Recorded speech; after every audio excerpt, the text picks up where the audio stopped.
আপনারা যে দেখতে পাচ্ছেন আমি স্কার্টিংগুলো কাটছি 4 ইঞ্চি করে। আমাদের এটা মার্বেল মেশিন দিয়ে কাটা হচ্ছে না, ঠেলা মেশিন দিয়ে আমরা স্কার্টিং কাটছি। একদম নিখুঁত জয়েন্ট কাটিং হচ্ছে, একদম ফিনিশিংও পারফেক্ট আসছে।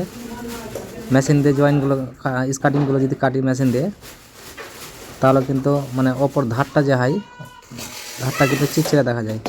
তো ওই ধারটা এখানে এই মেশিন দিয়ে কাটলে ধারটা চিকচিকা দেখা যায় না, একদম কোম্পানির মতো ফিনিশিং দেখা যায়। তো আপনারা কোন মেশিন দিয়ে স্কার্টিং কাটেন অবশ্যই কমেন্ট করে জানাবেন।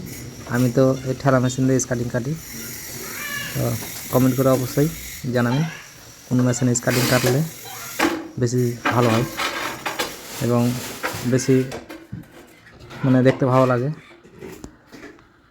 তো আপনারা অবশ্যই কমেন্ট করে জানাবেন।